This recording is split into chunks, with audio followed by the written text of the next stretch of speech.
Translate this and I'll marry you. The billionaire laughed. The room laughed with her. Phones were already raised, lenses pointed forward, hungry, and no one realized the contract in her hand was about to cost them $1 million. The boardroom sat high above the city, wrapped in glass and certainty.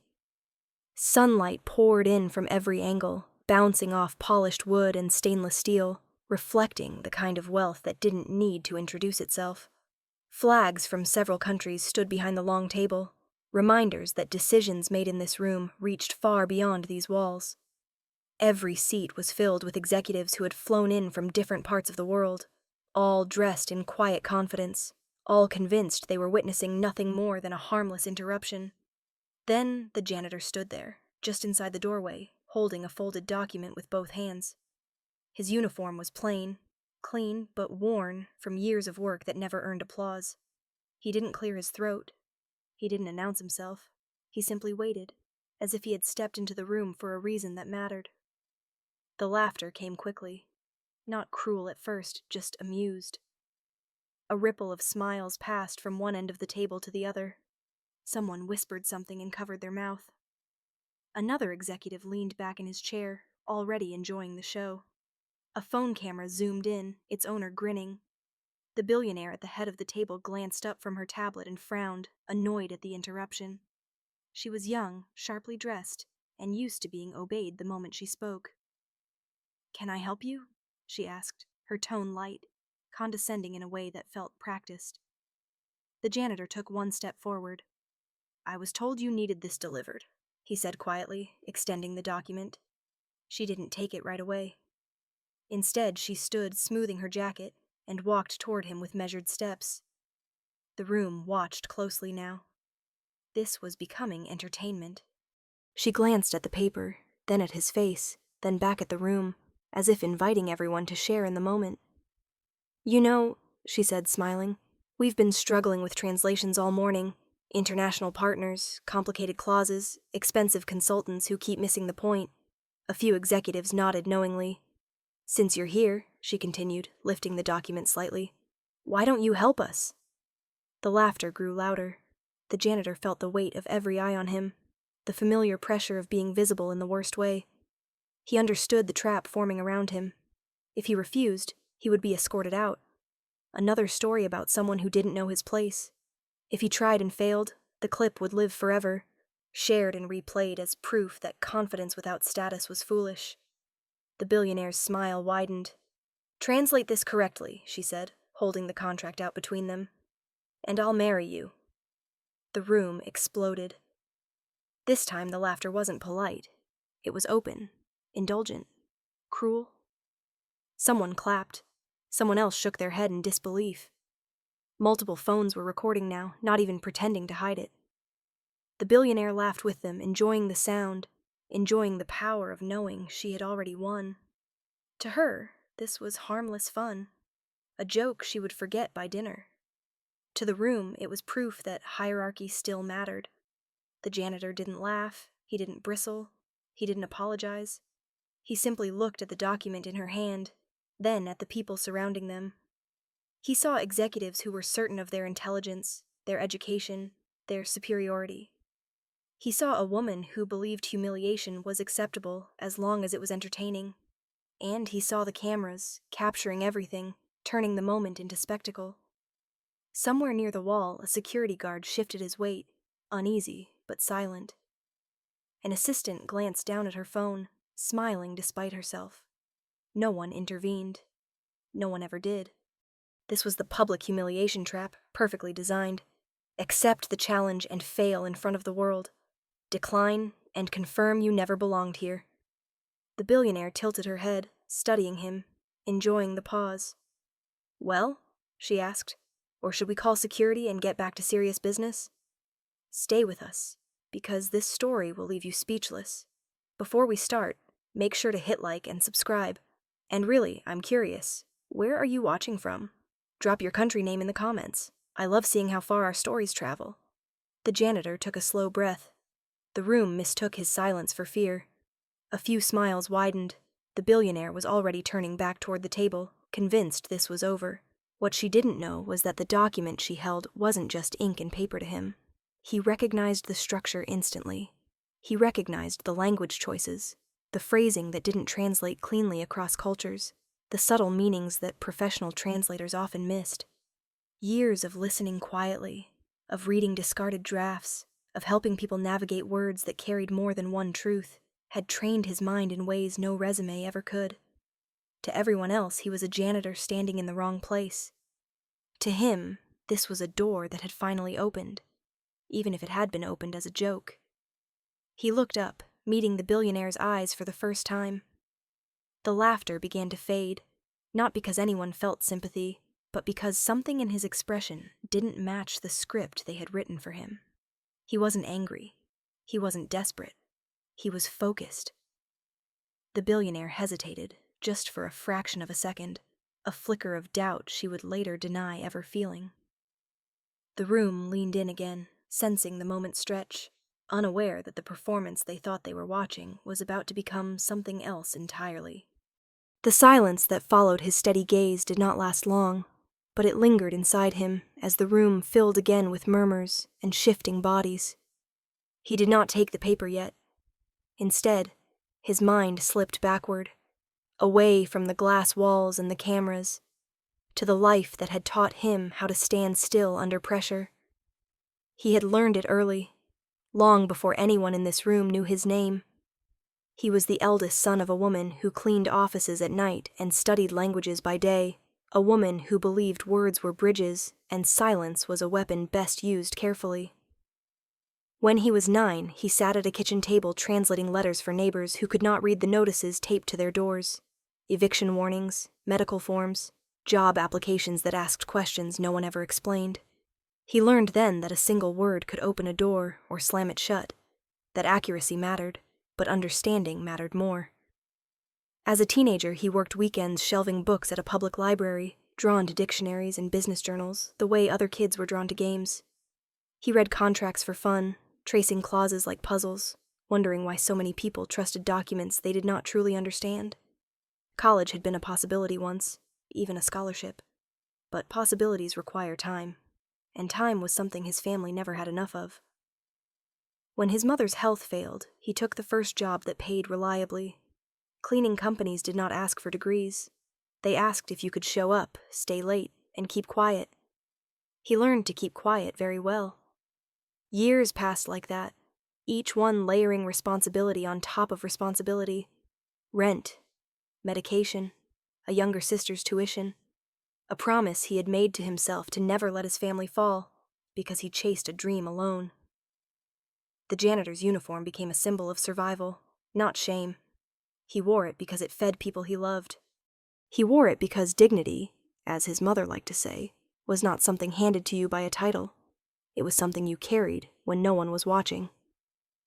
In the boardroom, the billionaire shifted her weight, waiting, confident that time was on her side. The executives glanced between her and the janitor, entertained by the pause, unaware of the stakes tightening around him. If he failed here, he would not simply lose face. He would lose his job. He would lose the fragile stability his family depended on. A clip of him fumbling would spread fast, and cleaning companies shared reputations the way boardrooms shared deals. He had seen it happen before. One mistake, one moment of public embarrassment, and doors closed quietly. He could almost hear his mother's voice reminding him that courage without preparation was just noise. He glanced to his left and caught the eye of the security guard near the wall. The man was older, with a tired posture and an expression that said he had seen enough of these rooms to know how they worked. Their eyes met for a brief second. The guard did not smile. He did not laugh. He simply nodded once, small and almost imperceptible. A witness acknowledging another human being in a room that preferred spectacle to truth. That nod mattered more than anyone else in the room would ever understand. It grounded him. He thought of the evenings spent listening to conference calls echo through empty offices while he wiped down tables, of the discarded drafts he had skimmed before throwing them away, of the arguments he had watched dissolve because people used the right words with the wrong meanings. He remembered translating for a neighbor who ran a small import business, and realizing that the deal nearly collapsed not because of money, but because one phrase suggested disrespect in another language. He fixed it then, quietly, without credit. He fixed it because fixing things was what he did. Back in the boardroom, the billionaire laughed again, softer this time, sensing the room's attention wavering. "This is getting awkward," she said, glancing around. "Shall we move on?" The executives murmured in agreement. Someone tapped their phone, disappointed that the moment might end without a punchline. The janitor felt the weight of the decision settle fully on his shoulders. Survival had taught him patience, but survival had also taught him that some moments did not return. He understood now that this was not just about translating a document. This was about whether he would continue to live invisibly, carrying everyone else's risks quietly, or whether he would accept the cost of being seen. He thought of his sister, studying late at night, believing the world rewarded effort fairly. He thought of his mother, resting in the next room, trusting him to make choices that kept them safe. He thought of the guard's nod, the silent acknowledgement that he was not alone, even if no one else would say it out loud. The room felt smaller as the laughter thinned, replaced by impatience. The billionaire's confidence remained, but it was edged now with irritation. She had expected compliance or collapse, not contemplation. She drummed her fingers lightly against the table, eyes flicking to the cameras, then back to him. "Last chance," she said. "Either take it or step out." He reached for the document at last, his hand steady, his movements unhurried. As his fingers brushed the page, he felt the familiar click of recognition in his mind, the way patterns aligned when something made sense. He did not read it yet. He simply held it, grounding himself in the weight of the paper, the weight of everything that had led him here. The witness at the wall straightened slightly. The executives leaned in, sensing that the entertainment might not be over after all. And in that moment, before a single word was translated, before the room understood what was at stake, he accepted the cost of stepping forward, knowing that whatever happened next would change the shape of his life in ways none of them could predict. The moment he took the document, the room subtly rearranged itself around him. Chairs shifted, bodies leaned forward, conversations died mid-breath. What had been a boardroom became an arena, and everyone felt it, even if no one named it out loud. Phones that had been raised casually were now held steady, elbows braced, fingers hovering over record buttons, as if this were a live event they could not afford to miss.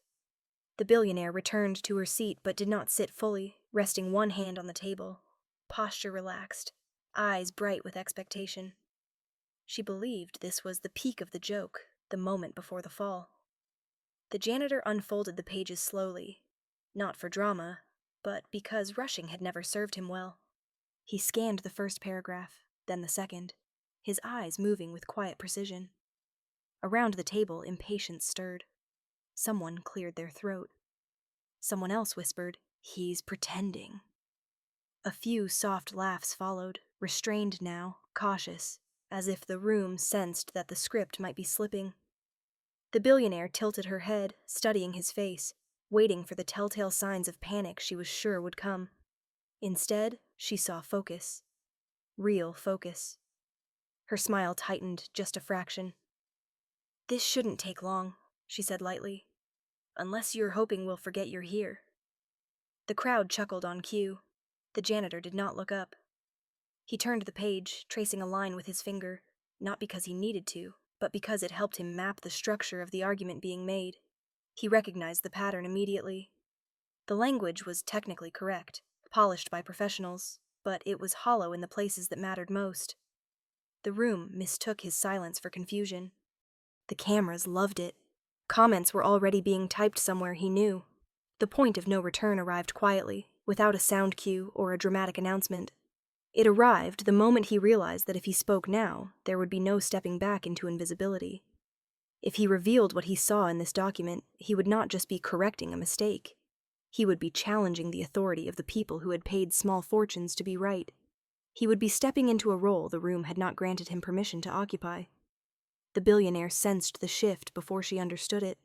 Her confidence remained, but a thin thread of doubt tugged at it, unwelcome and easily dismissed. She straightened, crossing her arms loosely, as if bracing for a delay she did not appreciate. "You have 30 seconds," she said. "After that, we're done." The countdown was not spoken aloud, but everyone felt it. 30 seconds was generous enough to appear fair, and short enough to guarantee failure. The janitor looked up then, finally meeting the eyes around the table. He did not rush. He did not apologize. "Before I translate," he said calmly, his voice steady and clear, "I need to explain what this document is actually saying." The laughter did not return this time. It stalled, hanging in the air, unsure of itself. Someone scoffed, but it sounded thin. The billionaire's brow furrowed slightly. "That won't be necessary," she replied. "Just translate." He nodded once, accepting the boundary, then continued anyway, because survival had taught him that some rules were designed to keep the wrong people silent. "The issue isn't vocabulary," he said. "It's intention." A few executives exchanged glances. One of them shifted in his chair, suddenly less comfortable. The cameras leaned in closer. The janitor gestured gently to a clause halfway down the page. "This phrase," he continued, "is being read as a commitment to compromise. In this context, it actually means dedication. Total dedication. To your partners, it doesn't sound like flexibility. It sounds like you're asking them to give less than their best." A murmur rippled through the room. The billionaire opened her mouth to interrupt, then closed it again, eyes flicking briefly to the flags behind her, then back to the document. The flicker of doubt returned, sharper now, and she did not like it. "That's not what our consultants said," she replied, her voice cool. "Your consultants translated the words," he answered, "not the meaning." Someone at the far end of the table leaned forward, interest overtaking amusement. Another executive frowned, scanning his own copy of the contract. The room's energy shifted, imperceptibly at first, like pressure changing before a storm. The janitor moved to the next section, pointing out a phrase that sounded cooperative in English, but carried an implication of control in another language, an implication that would offend partners who valued autonomy as respect. He explained it simply, without flourish, without accusation, as if this were a lesson he had given many times before. The billionaire's jaw tightened.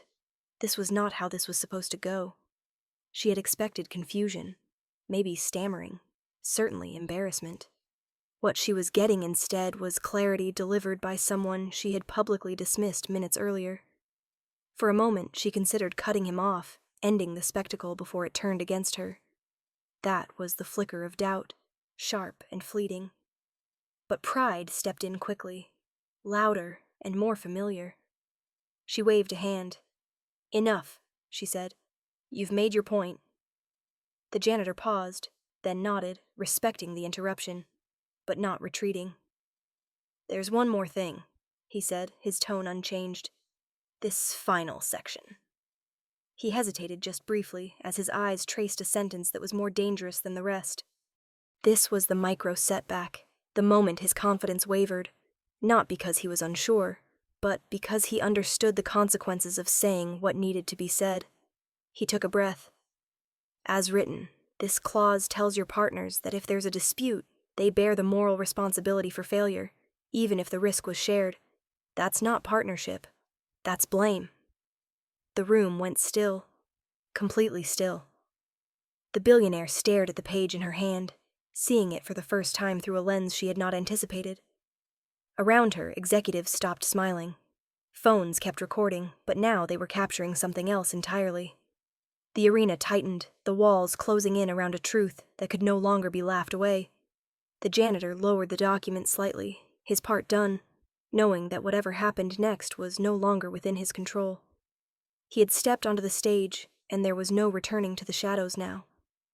For several seconds, no one spoke. The silence was not polite or awkward.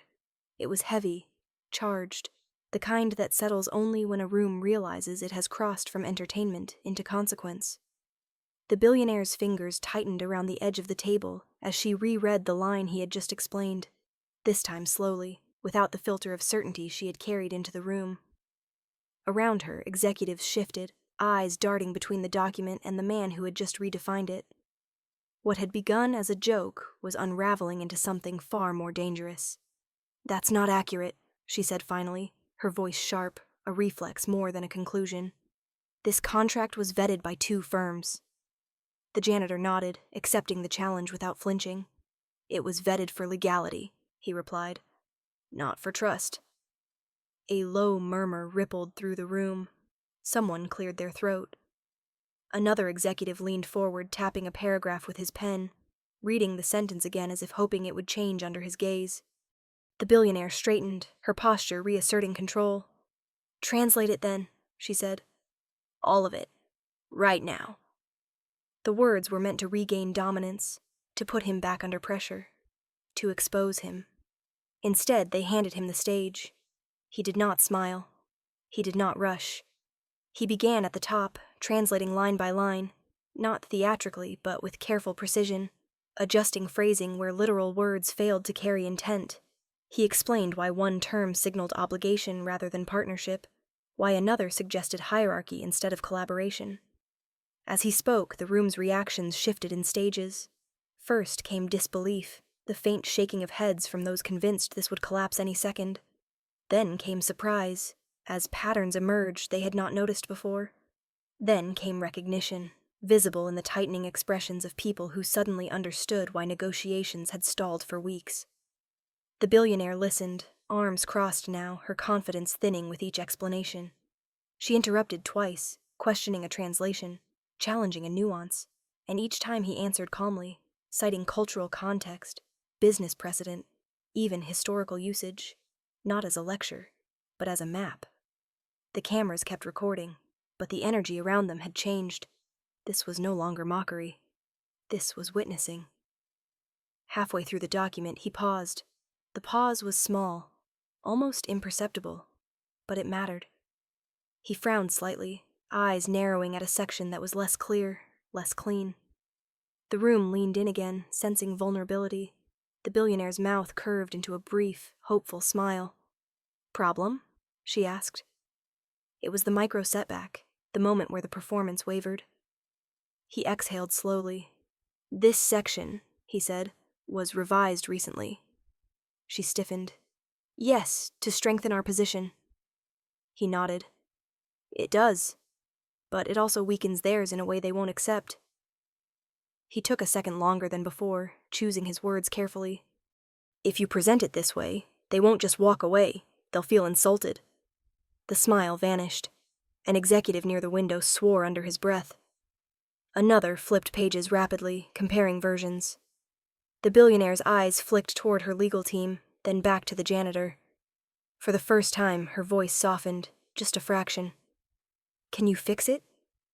The question hung there, naked, unguarded, and the room felt it. This was the pivot. He nodded once. Yes. He reached for a pen someone slid toward him without thinking, and rewrote a single sentence, altering not the legal weight, but the tone, shifting responsibility from demand to mutual respect. He read it aloud, translating as he went. The effect was immediate. The tension that had knotted the room loosened. Heads nodded slowly. Someone exhaled. The billionaire took the paper, read the line, then read it again. The silence that followed was deeper than before. Not shocked now, but absorbed. This was the truth revealed through performance, not argument. Not shouting, not pleading. Just competence doing what it did best in the open. One executive stood without realizing he was doing it, hands braced on the table. Another followed. The security guard near the wall straightened, eyes fixed on the scene unfolding. Phones kept recording, but no one was laughing anymore. The billionaire lowered herself back into her chair, the weight of the moment settling onto her shoulders. She looked at the janitor, really looked at him, seeing not a prop, but a variable she had failed to calculate.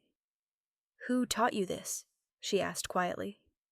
He hesitated, then answered simply, "Life." A few people nodded, not in agreement, but in recognition. The room had reached the final stage of the arc without realizing it. Disbelief had given way to surprise. Surprise to understanding, understanding to silence. And in that silence, the truth stood unchallenged.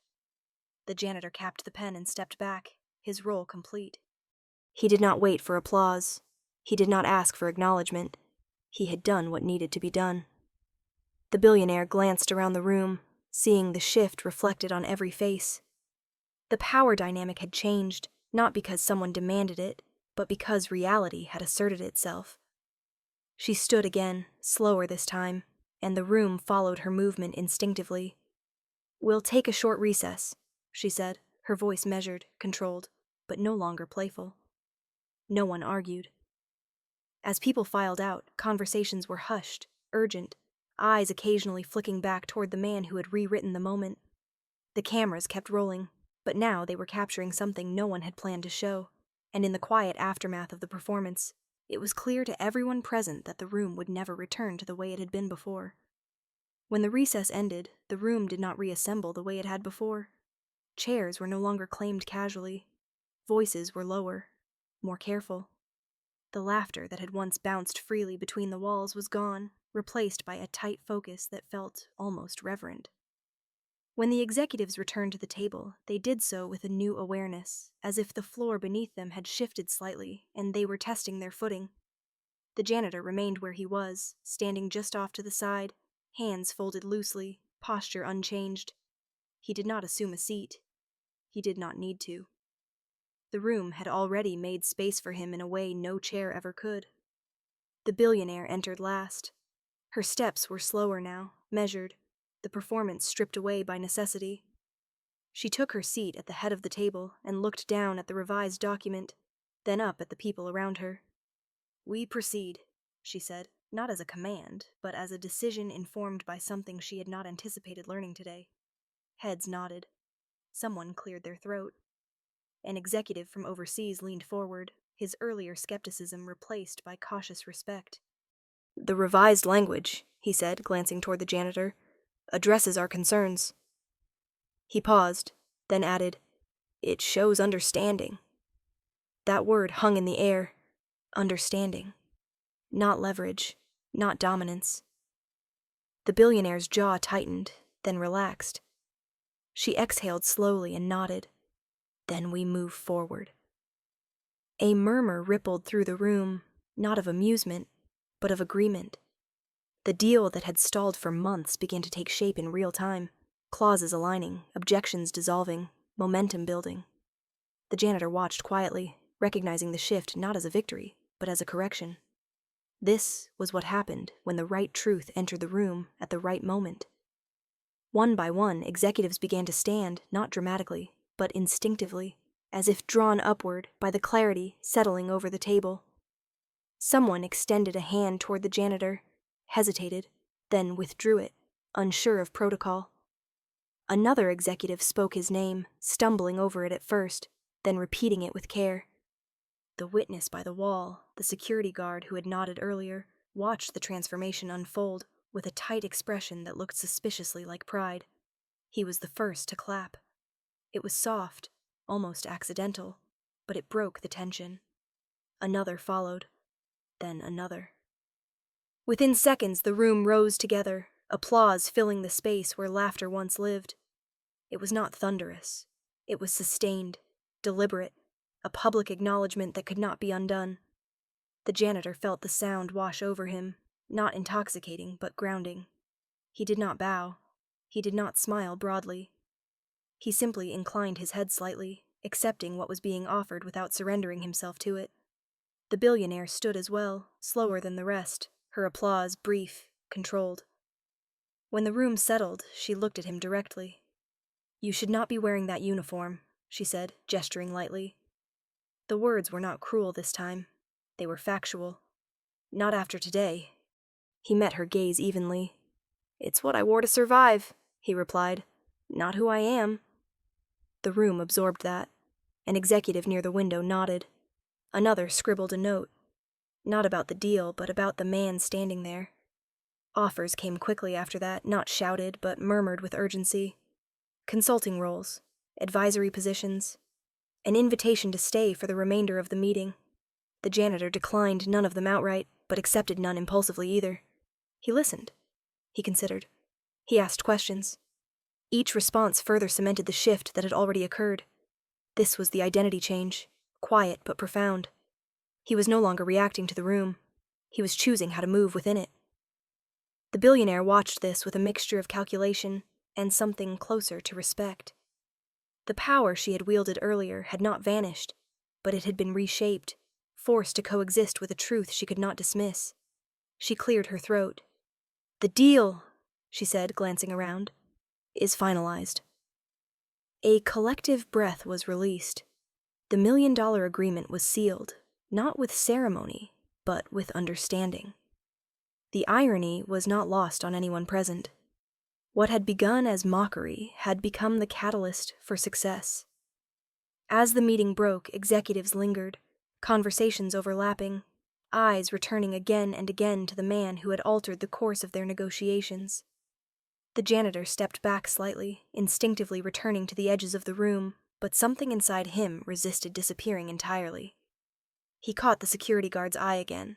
The man smiled this time, small, but unmistakable. That smile mattered. It was proof that the witness had seen the transformation from the beginning, had recognized the value before the room was forced to. The billionaire approached him once more, this time without an audience. "I underestimated you," she said plainly. There was no apology in her tone, but there was acknowledgement. "That won't happen again." He nodded. "It doesn't need to," he replied. The room was emptying now, the energy dispersing, but the reversal remained, etched into memory, recorded on phones that would soon carry the moment far beyond these walls. The janitor looked around one last time, at the flags, the table, the seats that no longer felt forbidden. He understood then that he had stepped out of a social cage that had been built long before today. The door had not been opened for him. He had walked through it anyway. The clip did not explode online the way scandals usually did. There was no shouting, no dramatic confrontation, no moment that could be reduced to a single scream or slap. Instead, it spread quietly, shared by people who understood what they were seeing before everyone else did.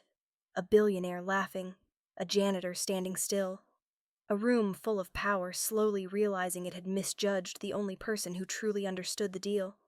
Comment sections filled with pauses instead of insults. People rewound, watched again, noticed details they had missed the first time. The shift in body language, the exact moment the laughter died, the way the janitor never raised his voice. Analysts dissected the language changes he made, praising the cultural intelligence behind them. Business journals ran cautious headlines about an unexpected consultant who had salvaged $1 million agreement without a title or a resume. Within days, the video reached people who had never cared about boardrooms before, people who recognized the familiar pattern of someone being underestimated and decided, finally, to pay attention. The janitor did not chase the attention. When interview requests arrived, he declined most of them. He returned home that evening to the same small apartment, the same quiet kitchen table where he had once translated letters for neighbors. His sister watched the clip on her phone, eyes wide, disbelief slowly giving way to pride. His mother listened as he explained what had happened, nodding softly, as if the outcome made sense to her all along. The next morning his phone rang again, this time with an offer he did not ignore. A formal contract, advisory role, fair compensation, clear boundaries. He read it carefully, smiling at the irony of being on the other side of a document that demanded understanding rather than obedience. He accepted. Not because of revenge, not because of spectacle, but because the work mattered. The witness from the boardroom appeared again in his life in an unexpected way. The security guard stopped him in the lobby a week later, hand extended, introducing himself properly for the first time. "I knew you were different," he said simply. "I just didn't know how."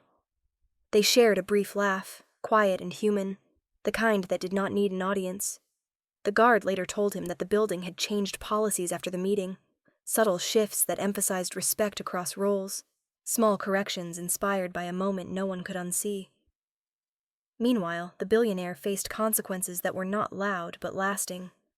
The joke that had once seemed harmless followed her into spaces she controlled carefully. Board members asked questions she was not used to answering. Partners referenced the clip with raised eyebrows, trust recalibrated.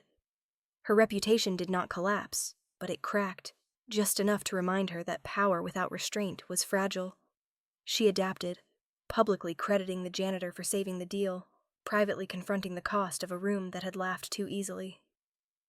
Months later, the janitor walked back into the same building, this time through the front doors, suit simple, posture unchanged.